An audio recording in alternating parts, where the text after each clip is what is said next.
காலையிலே இந்த தமிழ் ஆராதனையிலே எங்களோடு சேர்ந்து ஆராதிக்கிற தேவ பிள்ளைகள் உங்கள் யாவரையும் இயேசுவின் நாமத்தில் நான் வரவேற்கிறேன். கடந்த 7 மாதங்கள் கர்த்தர் நம்மை கண்ணின் மணி போல கர்த்தர் பாதுகாத்தார். அருமையான இந்த நல்ல காலை வேளையிலே இந்த புது மாதத்தினுடைய முதலாவது ஞாயிற்றுக்கிழமை கர்த்தருடைய சமூகத்துல நாம் வர கர்த்தர் நமக்கு உதவி செய்தாராக. கர்த்தருக்கு நன்றியோடு நாம் ஸ்தோத்திரம் ஏறெடுக்கிறோம். இந்த மாதம் கர்த்தர் நமக்கு கொடுத்ததான வாக்குத்தத்தம், அதாவது தைரியமான அறிவிப்புகளின் ஒரு மாதம். Amen. The bold proclamations month. அதாவது நாம் தைரியமாக அறிவிப்புகளை வெளிப்படுத்துகிற ஒரு மாதத்திலே நாம் வந்திருக்கிறோம். இந்த காலை வேளையிலே கர்த்தருடைய சமூகத்திலே நாம் வந்திருக்கும் போது இன்றைக்கு காலை கூட கர்த்தாவே உடைய வசனத்தின் மூலமா எங்களோடு நீர் பேசும் என்று சொல்லி அவருடைய சமூகத்திலே நாம் ஜெபத்தோடு ஆயிருப்போம். கர்த்தர் நம்மோடு கூட பேசுவாராக. இந்த காலைகளை கர்த்தருடைய வசனத்துக்கு நேராக நம்மை திருப்புவோமாக. யோவான் எழுதிய சுவிசேஷம் அதனுடைய 3வது அதிகாரம், யோவான் அதனுடைய 3வது அதிகாரம் அதனுடைய 33வது வசனத்தை நாம் வாசிக்க கேட்போம். யோவான் எழுதிய சுவிசேஷம் அதனுடைய 3வது அதிகாரம் அதனுடைய 33வது வசனத்தை நாம் வாசிக்க கேட்போம். அவருடைய சாட்சியை ஏற்றுக்கொள்ளவரன் தேவன் சத்தியம் உள்ளவர் என்று முத்திரை போட்டு நிச்சயப்படுத்துகிறார். வேதம் சொல்லுகிறது, அவருடைய சாட்சியை ஏற்றுக்கொள்கிறவன் தேவன் சத்தியம் உள்ளவர் என்று முத்திரை போட்டு நிச்சயப்படுத்துகிறார். அதாவது வேதம் சொல்லுகிறது, அவருடைய சாட்சியத்தை, அவர் சொன்னதை ஏற்றுக்கொள்ளுகிறவன், அவர் நமக்கு வெளிப்படுத்தினதை ஏற்றுக்கொள்ளுகிறவன் எவனோ அவன் அதை முத்திரை போட்டு நிச்சயப்படுத்துகிறான். Which means he certifies. அதாவது அவன் அதை முத்திரை போட்டு ஒப்புக்கொள்ளுகிறான், ஆண்டவர் நல்லவர் என்று. எனக்கு இருக்கிற அன்பு சகோதரனே சகோதரி, இந்த காலங்களிலே நாம் தைரியமான அறிவிப்புகளின் ஒரு மாதத்தில் நாம் வந்திருக்கிறோம். சில அறிவிப்புகள் நமக்கு நிச்சயமாக நாம் விரும்பினாலும் விரும்பாவிட்டாலும் அதை அறிவிக்க வேண்டியது it's one of the most important task in our lifes. ஒரு முக்கியமான அறிவிப்பு நம்முடைய வாழ்க்கையில, ஒரு விசுவாசினுடைய வாழ்க்கையில அது அறிவிக்க வேண்டிய விஷயம் என்னன்னு சொன்னால், இயேசு ஆண்டவர் என்று சொல்லி. தேவனுடைய பிள்ளையே, நீயும் நானும் வாழ்கிறதான இந்த உலகத்திலே சத்தியம் சத்தியம் மறைக்கப்படுகிறதான இந்த நாட்களில இன்னைக்கு பாருங்க, உண்மை அநேக இடத்துல மறைக்கப்படுகிறது. காசுக்காக, பொருளுக்காக, பல பதவிகளுக்காக உண்மை மறைக்கப்படும் போது we all know the truth is this, know the truth will set you free. அதாவது சத்தியத்தை அறிவீர்கள், சத்தியம் உங்களை விடுதலையாக்கும். There is power in truth. ஆமென். உண்மையிலே பலன் உண்டு, உண்மையிலே சத்தியம் உண்டு. உண்மை எதுவோ அதுதான் ஜெயிக்கும். தேவனுடைய பிள்ளையே, உண்மையை உரத்த சத்தமாய் நாம் அறிவிக்கிறதிலே எந்த பிரச்சனை இல்லை. ஆமென். இயேசுவானவர் நமக்கு கொடுக்கப்பட்டதான அவருடைய வார்த்தையின்படி வேதம் சொல்லுகிறது, இயேசு சொன்னார், நானே வழியும் சத்தியமும் ஜீவனுமாய் இருக்கிறேன் என்று சொன்ன ஆண்டவர். நமக்கு தெரியும் இயேசுதான் ஜீவனுள்ள ஆண்டவர் என்று சொல்லி வேதத்துல நாம் பார்க்கும்போது நான்கு காஸ்பல்ஸ், அதாவது 4 நற்செய்திகள் வேதாகமத்திலே. முதலாவதாக மத்தேயு என்று சொல்கிறதான நற்செய்தி, மார்க் என்கிற சொல்கிறதான நற்செய்தி, அடுத்து லூக்கா என்கிறதான நற்செய்தி, அடுத்து யோவான் என்கிறதான நற்செய்தி. மார்க்கிலே, மத்தேயு எழுதிய நற்செய்தியிலே நாம் படிக்கும் போது இயேசுவை ஒரு ராஜாவுடைய ஒரு இடத்திலே, ஜீசஸ் இஸ் தி கிங், இயேசு ராஜா என்று மத்தேயு ஜனங்களுக்கு அறிவிக்கிறார். மார்க்கு நாம் எடுக்கும் போது, மார்க் எழுதின சுவிசேஷத்திலே இயேசுவை அவர் தேவனுடைய குமாரன் என்று சொல்லி அவர் அறிவிக்கிறார். லூக்காவிலே இயேசுவை அவர் மனுஷபுத்திரன் என்று சொல்லி அறிவிக்கிறார், மனுஷகுமாரன் என்று சொல்லி. ஆனால் யோவான் நாம் எடுத்து பார்க்கும்போது, யோவான் very clearly is revealing that Jesus Christ is the Lord. அதாவது யோவானிலே நாம் பார்க்கும்போது இயேசு ஜீவனுள்ள தேவன், இயேசு உண்மையான ஆண்டவர். அதாவது படிக்கும்போது, நான் வேதாகமத்தில் படிக்கும்போது பாருங்க, வேதாகமத்திலே யோவான் 1:1 சொல்லப்படுகிறது, ஆதியிலே வார்த்தை இருந்தது, இந்த வார்த்தை தேவனிடத்தில் இருந்தது, வார்த்தை தேவனாய் இருந்தது. அதாவது வேதம் very clear-ஆக யோவான் சொல்லும்போது ஆண்டவராகிய இயேசு கிறிஸ்து அது அவர் ஜீவனுள்ள ஆண்டவர் சொல்லி அவன் வெளிப்படுத்துகிறான். பாருங்க, நீங்க வேதாகமத்து தொடக்கத்துல பாருங்க, when you read the Bible at the beginning, ஆதியாகம புத்தகத்துல 1:1 சொல்லப்படுகிறது, ஆதியிலே தேவன் வானத்தையும் பூமியையும் படைத்தார். which means God was exist in the beginning. வேதம் சொல்கிறது ஆண்டவர் தொடக்கத்திலே அவர் he was self existent. அதாவது அவரை யாரும் சிருஷ்டிக்கவில்லை. he was there in the beginning. அவர் தொடக்கத்திலே இருந்தார். ஆனால் வேதம் சொல்கிறது உலகம் எப்படி இருந்ததா? சூன்யமாக, வெற்றியாக, வெறுமையாக இருந்தது என்று வேதம் சொல்கிறது. but because of there was a God, ஆண்டவர் இருந்ததன் காரணத்தினாலே அந்த ஆண்டவர் அந்த வெற்றிடம், அந்த காலியான இடத்தை மாற்றி அவர் தன்னுடைய சிருஷ்டியினாலே எல்லாவற்றையும் நிரப்பினார். சகோதரனே, சகோதரியே, நீயும் நானும் ஆண்டவராகிய இயேசு கிறிஸ்துவை ஆண்டவர் என்று சொல்லி நீங்களும் நானும் அறிக்கையிடும் போது நம்முடைய வாழ்க்கையிலே அவர் நம்முடைய வாழ்க்கையிலே காலியாக இருக்கிற அனுபவங்கள், நம்முடைய வாழ்க்கையிலே வெறுமையாக இருக்கிற அனுபவங்கள், நம்முடைய வாழ்க்கையிலே நம்முடைய பலத்திற்கு அப்பாற்பட்டதான விஷயங்களிலே தேவன் அவருடைய வல்லமையை வெளிப்படுத்த வல்லவராயிருக்கிறார். The most important part in our life is நம்முடைய வாழ்க்கையில மிகவும் இம்பார்ட்டன்டான ஒரு விஷயம் தான் இயேசு ஆண்டவர் என்று அறிக்கை செய்கிறது. அவன் வேதம் சொல்லுகிறது, பிலிப்பியர்களுக்கு எழுதின நிருபம் அதனுடைய 2வது அதிகாரம் அதிலிருந்து நாம் படிக்கும்போது எல்லா நாமத்திற்கும் மேலான நாமம் அவருக்கு கொடுக்கப்படுகிறது. எல்லா முழங்கால்களும் முடங்கும், எல்லா நாமம் அறிக்கையிடும் அவர் ஆண்டவர் என்று சொல்லி வேதம் சொல்லுகிறது. தேவனுடைய பிள்ளையே, ஒரு நாள் எல்லா நாமம் ஆண்டவராகிய இயேசு கிறிஸ்து தான் ஆண்டவர் என்று சொல்லி அறிக்கை எடுக்கிறதான அந்த நாளுக்காக உலகம் வெயிட் பண்ணும்போது நீயும் நானும் நமக்கு குறித்ததான நேரத்திலே நாம் அறிக்கையிடும் போது என் ஆண்டவர் இயேசுதான் தெய்வம் என்று ஜனங்களுக்கு நாம் அறிக்கைப்படும் போது அது நம்முடைய வாழ்க்கையிலே ஒரு பெரிய ஒரு ஆசீர்வாதம், ஒரு பெரிய ஒரு விடுதலையாக அது காணப்படும் என்று வேதம் சொல்லுகிறது. ஆமென். இன்னைக்கு எத்தனை பேர் ஆமென் I know maybe நீங்கள் ஆண்டவர் இயேசு கிறிஸ்துவை உங்களுடைய இதயத்திலே ஏற்றுக்கொள்ள இருக்கலாம். ஒருவேளை நீங்கள் இயேசுவை ஆராதிக்கலாம், ஒருவேளை நீங்கள் சபையிலே வரலாம், ஒருவேளை நீங்கள் இயேசுவுக்காய் வாழலாம். ஆனால் தேவனுடைய பிள்ளையே, நீ நானும் இயேசுவை ஏற்றுக்கொண்டதான் காரணத்தினாலே எல்லா நேரமும் ஒரு விசுவாசியானுடைய பிள்ளை தன்னுடைய வாயினாலே இதயத்திலே விசுவாசித்து வாயிலை அறிக்கை செய்ய வேண்டும், இயேசுதான் ஆண்டவர் என்று சொல்லி.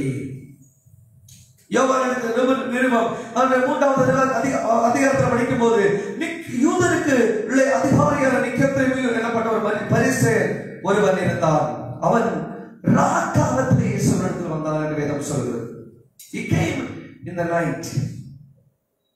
அவன் வந்து அவன் எப்படி சொல்கிறான், நீ தேவனிடத்தில் வந்த போதகர் என்று அறிந்திருக்கிறோம். அவன் என்ன சொல்றான், நீ தேவன் அல்ல. நிக்கோதேமியு என்ன சொல்றான் பாருங்க, you came from God. தேவனாலே நீ வந்தீர். தேவன் இராவிட்டால் நீ செய்கிற இப்படிப்பட்ட அற்புதங்களை செய்ய மாட்டார் அப்படின்னு சொன்னா, நீ தேவனிடத்திலிருந்து வந்தவன், தேவனாலே அற்புதம் செய்கிறவர். பாருங்க, நிக்கோதேமியுடைய ஆட்டிட்யூட் பாருங்க. He doesn't want to acknowledge Jesus Christ as God. அவன் இயேசுவை ஆண்டவர் என்று சொல்லி அவன் என்ன செய்யவில்லை, அவன் வெளிப்படுத்தவில்லை. பட் அவன் என்ன சொல்றான், தேவனே, தேவனாலே நீர் உண்டானவர், தேவன் உங்களோடு கூட இருக்கிறதுனால அற்புதம் செய்கிறீர். அப்போதான் இயேசு சொல்லுகிறாரு, இயேசு அவருக்கு பிரதித்திரமாக, ஒருவன் மறுபடியும் பிறக்காவிட்டால் தேவனுடைய ராஜ்யத்தை காண மாட்டார் என்று மெய்யாகவே உனக்கு சொல்லுகிறேன். அப்ப அவன் கேட்கிறான், எப்படி நான் மறுபடியும் பிறக்க முடியும், எப்படி பிறக்க முடியும்? பாருங்க, he was a Pharisee. அவன் ஒரு பரிசேயன். அவருடைய சிந்தனையிலே he knows everything about God. அவருடைய மைண்டிலே நிறைஞ்சிருக்குது thoughts and education எல்லாம் நிறைஞ்சு உலகத்துடைய எல்லா சம்பிரதாயமும் அவன் படித்து கரைத்து இருக்கிறவன். ஆனா ஒன்று அவருடைய இதயத்தில் இல்ல, இயேசு ஆண்டவர் என்று சொல்லி. அதான் அவன் சொல்றாரு, எல்லாம் ஓகேப்பா, நீ வேதபாரகர் ஓகே, நீ உனக்குள்ள ஆண்டவரை பற்றி நீ பிரசங்கிற ஓகே, ஆனா நீ இன்னும் நீ கன்ஃபஸ் பண்ணல இயேசு ஆண்டவர் என்று சொல்லி. அப்பதான் அவன் சொல்றாரு, ஒருவன் ஜலத்தினாலும் ஆவியினாலும் மறுபடியும் பிறவாவிட்டால் அவன் தேவனுடைய ராஜ்யத்தை பிரவேசிக்க மாட்டான் அப்படின்னு சொன்னா, பாருங்க, ஒரு மனுஷன் இயேசுவை ஏற்றுக்கொண்டு ஏற்றுக்கொள்ளக்கூடிய காரணம் என்னன்னு தெரியுமா? பேப்டிசம் எதுக்கு எடுக்கிறோம் தெரியுமா? பேப்டிசம் ஞானஸ்நானம் எதுக்கு எடுக்கிறாங்க? பேப்டிசம் எதுக்காக எடுக்கிறாங்கன்னு சொன்னா, ஒரு மனுஷன் இயேசுவை இருதயத்தில் விசுவாசிக்கிறான். பாருங்க, நான் இயேசுவை இருதயத்தில் விசுவாசித்தேன், அவர் என்னுடைய ஆண்டவர் என்று சொல்லி. ஆனா வெளியில யாருக்கும் தெரியாது. என் விசுவாசம் என்னுடைய இருதயத்துக்குள்ள. ஆனால் வேதம் சொல்லுகிறது, இயேசு ஆண்டவர் என்று நான் இருதயத்தில் விசுவாசித்தது மாத்திரமல்ல, என்னுடைய விசுவாசத்தை செய்கையிலே காண்பிக்கணும். பகிரங்கமான சாட்சி கொடுக்கணும் இயேசு ஆண்டவர் சொல்லி. அப்படி சொன்னா நீங்க முழு திருமுழுக்கு, அதாவது பேப்டிசம் எடுக்கும் போது அதனுடைய மீனிங் என்னன்னு சொன்னா, நீங்க பேப்டிசம் எடுத்த கிறிஸ்டியனாக மாறுறது அல்ல. ஒரு கிறிஸ்தவனா நீங்க பேரு மாற்றிடுவீங்க, அது அல்ல தேவனுடைய பிள்ளையே.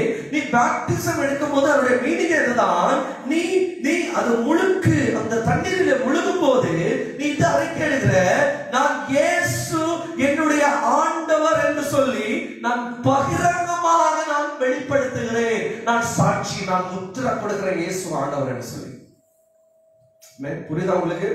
திருமுழுக்கினாலே, ஞானஸ்நானத்தினாலே நாம் இயேசு ஆண்டவர் என்று சொல்லி நாம் உலகத்துக்கு வெளிப்படுத்துகிறோம். இயேசு ஆண்டவர் சொல்லி இயேசு ஆண்டவர் அவர் என்ன செய்யல, அவர் ஒளிச்சு வரல, அவர் பகிரங்கமாக வந்தார். எல்லாருக்கும் முன்னாக தன்னை வெளிப்படுத்தினார். அவர் மரண பரியந்தம் என்ன செய்தார்? சிலுவையிலே தன்னுடைய ஜீவனை ஒப்புக் கொடுத்து அவர் இப்படியாக சொன்னார், நானே வழியும் சத்தியம், I am the way. ஆனா நீயும் நானும் ஒளிச்சு என்ன செய்கிறோம்? We don't want to confess that Jesus Christ is the Lord. எல்லாருக்கும் முன்னாக வெளிப்படுத்த விரும்பவில்லை. ஆனா நீங்க ஆண்டவர் சொல்லுகிறார், நீ உண்மையை எப்போது தெரியும், உன்னுடைய வேலையிடத்திலே, உன்னுடைய வாழ்க்கையில, உன்னுடைய குடும்பத்தாரோடு நீ என்னை அறிக்கையிடு, நீதான் ஆண்டவரே, நீதான் ஜீவனுள்ள தேவனுடைய குமாரன், நீ இயேசு ஆண்டவர், நீருடைய ஆண்டவர் என்று சொல்லி நீயும் நானும் அறிக்கையிடும் போதுதான் என்னுடைய பிள்ளையே தேவனுடைய ஆவியார் உன்னை பற்றி அறிக்கையிடுவார், நீ என்னுடைய குமாரன் என்று சொல்லி. நீ ஆண்டவர் என்று அறிக்கையிடும் போது பரலோகம் உன்னை பார்த்து அவருடைய குழந்தை, அவருடைய பிள்ளை என்று அறிக்கையிடும். ஆமென். நாம் அவரை அறிக்கையிடாத பட்சத்திலே அவரும் நம்மை அறிக்கையிட மாட்டார். இன்னைக்கு எத்தனை பேர் சொல்லுவீங்க, ஆண்டவரே என் வாழ்க்கையில இயேசுவை ஜீவனுள்ள தேவன் என்று நான் அறிக்கையிட வேண்டும், என் வாழ்க்கையில இயேசுவை அவர் என்னுடைய வாழ்க்கையில எல்லாம் என்று சொல்லி நான் அறிக்கையிடும் போது அதுதான் அந்த சிம்போலிக், அந்த triumphal journey of Jesus Christ. அதாவது இயேசு அந்த பவனி அவர் போகும்போது கழுதை அவர் எடுத்தார். அந்த கழுதை எதற்குடைய அடையாளம்? கழுதை the donkey was used to carry. கழுதை எதுக்காக பிரயோஜனப்படுத்தப்படும்? ஆமென். போஜ், பாரம் சுமக்கக்கூடிய ஒரு கழுதை என்னைக்கு இயேசுவை ஏற்றுக்கொண்டதோ அதனுடைய ஐடென்டிட்டி மாறிச்சு. நீ ஆண்டவராகிய இயேசு கிறிஸ்துவின் வாழ்க்கையை ஆண்டவரை ஏற்றுக்கொள்ளும் போது உன்னுடைய வாழ்க்கையிலே அவர்தான் எல்லாவற்றுக்கும் மேலாக. உன் சூழ்நிலை, உன்னுடைய சிச்சுவேஷன் எல்லாவற்றிலும் ஒரு மாற்றத்தை ஆண்டவர் கட்டளையிடுவார். இந்த காலையில் என்னுடைய சத்தத்தை கேட்கிற அன்பு சகோதரி சகோதரி, ஒருவேளை உனக்கு சத்தியம் தெரியும், உண்மை தெரியும், நீ வசனத்தை கேட்டாய், ஆண்டவர் யாருன்னு உனக்கு தெரியும், பைபிள் படிக்கிறாங்க, ஆனா நீ இன்னும் இயேசு ஆண்டவர் என்று நீ அறிக்கையிடல. நீ இயேசுவை நல்ல ஒரு மனுஷன், இயேசு நல்ல ஒரு உதவி செய்கிறவர், இயேசு அற்புதம் செய்கிறவர், இயேசு என்னோடு கூட இருக்கிறவர் என்று நீ நினைச்சிட்டு இருக்க. ஆனா வேதம் சொல்றது இயேசுவை ஆண்டவர் என்று சொல்லி அறிக்கையிட வேண்டாம். இன்னைக்கு வேதம் சொல்லுகிறது, அவரை நாம் அறிக்கையிடும் போது அவர் நம்மை கொடுத்து பிதாவிடத்தில் அறிக்கையிடுவார். இன்னைக்கு எத்தனை பேர் கண்களை மூடி சொல்லுவோம், ஆண்டவரே I know the truth, எனக்கு உண்மை தெரியும், you are the Lord. ஆண்டவரே அதை அறிக்கையிட எனக்கு கிருபை தாருங்க. அறிக்கையிடுவது is not easy. வேதம் சொல்ல அநேக பேர் கடைசி நாட்களில் இயேசுவை அவமதிப்பார்கள். இயேசுவுடைய சீடன் பீட்டர் இயேசுவை அவமதித்தார், யூதாஸ் அவமதித்தார். Amen. Many disowned Jesus. ஆனால் நீயும் நானும் இயேசுவை ஆண்டவர் என்று சொல்லி நாம் அறிக்கையிடுவோம். கர்த்தர் நம்மை ஆசீர்வதிப்பாராக. கண்களை மூடி நாம் ஜெபிப்போமா? எங்களை நேசிக்கிற நல்ல பிதாவே, ஆண்டவரே உம்முடைய திருக்குமாரன் இயேசு கிறிஸ்துவின் நாமத்தில் உம்முடைய சமூகத்தில் வருகிறோம். அருமையான இந்த வேளையில அப்பா ஆண்டவரே, இன்றைக்கு காலையில ஒரு விஷயம் கூட உம்முடைய சத்தத்தை கேட்கும்படியாய் ஆண்டவரே எங்களுக்கு உதவி செய்ததில் உமக்கு ஸ்தோத்திரம் ஆண்டவரே. ஆண்டவரே, இந்த காலையில உம்முடைய வார்த்தை எங்கள் இருதயத்தில் உண்மையான ஒரு வார்த்தை, இயேசு ஆண்டவர் என்று சொல்லி, அப்பா நீர் ஆண்டவர் என்று சொல்லி ஆண்டவரே இந்த செய்தியை நாம் ஆண்டவரே ஒரு தினமும் அறிக்கையிடும்படியாய், அது மாத்திரமல்ல நாங்கள் வேலை செய்கிற இடத்துல மற்றவர்கள் அறிக்கையிடும்படியாய் இயேசு ஆண்டவர் கத்தர்களுக்கு உதவி செய்யும் அப்பா. ஆசீர்வதியும் ஆண்டவரே. ஆண்டவர் எங்களுக்கான அந்த பலத்தை தாருங்க, அந்த அறிக்கையிடக்கூடிய அந்த வைரேகத்தை தாருங்க ஆண்டவரே. கத்தர்களுக்கு உதவி செய்யும்படியாய் ஜெபிக்கிறேன் கர்த்தாவே. விசேஷமாக இந்த வாரம் முழுவதும் எங்களோடு கூட இருங்க. வசனத்தை கிட்ட உங்களுடைய பிள்ளைகளை ஆசீர்வதியும். எங்களுடைய போகையில வருகையில வேலைகளில விசுவாசத்தில படிப்புல செய்களை ஆண்டவர் எல்லாவற்றையும் கத்தருக்காக கொண்டிருக்கும்படி ஜெபிக்கிறேன். வாகனங்களை ஓட்டும் போது கொண்டிருக்கணும். எல்லா ஆக்சிடென்ட்கள், மரணங்கள், வியாதிகள், சத்துடைய கனிகள், கொலை நோய்கள் எல்லாவற்றையும் விலக்கி ரட்சிக்கும்படியாய் ஜெபிக்கிறப்பா. உங்களுடைய பிள்ளைகள் யாராவது வியாதி தொடுங்க, யாராவது தேவைகள் இருந்தால் தொடுபடியா சொல்லிக்கிறேன். ஆசீர்வதிய இந்த வாரம் முழுவதும் கர்த்தருடைய பிரசன்னம், இந்த மாதத்திலே கர்த்தருடைய பிரசன்னத்தை அவர்கள் பார்க்கும்படி கர்த்தருக்கு கிருபை செய்யும். ஆசீர்வதிக்கும்படி சொல்லிக்கிறேன். துதிகர மகிமை எல்லாம் நீரே எடுத்துக்கொள்ளும். ஆசீர்வதி இயேசுவின் நாமத்தில் ஜெபிக்கிறோம் எங்கள் ஜீவனுள்ள நல்ல பிதாவே. ஆமென். ஆமென். ஆத்துமாவே கர்த்தரை ஸ்தோத்திரி, என் முழுவதுமே பரிசுத்த நாமத்தை ஸ்தோத்திரி. என் ஆத்துமாவே கர்த்தரை ஸ்தோத்திரி, கர்த்தர் செய்த சகல வரங்களை மறவாதே. ஆமென். நம்முடைய கர்த்தராகிய இயேசு கிறிஸ்துவின் கிருபையும் பிதாவாகிய தேவனுடைய அன்பும் பரிசுத்தருடைய அன்பியும் இன்னும் சதா காலம் நம்ம நகரோடு கூட நம்முடைய கர்த்தராகிய இயேசு கிறிஸ்துவின் இரண்டாம் வருகை வரைக்கும் நிலைத்திருப்பதாக நம்ம எல்லாரும் சேர்ந்து சொல்லுவோமா? ஆமென். ஆமென். கர்த்தர் உங்களை ஆசீர்வதிப்பாராக. நல்ல ஒரு வாரம் கர்த்தர் உங்களுக்கு கொடுப்பாராக. ஆமென். ஆமென்.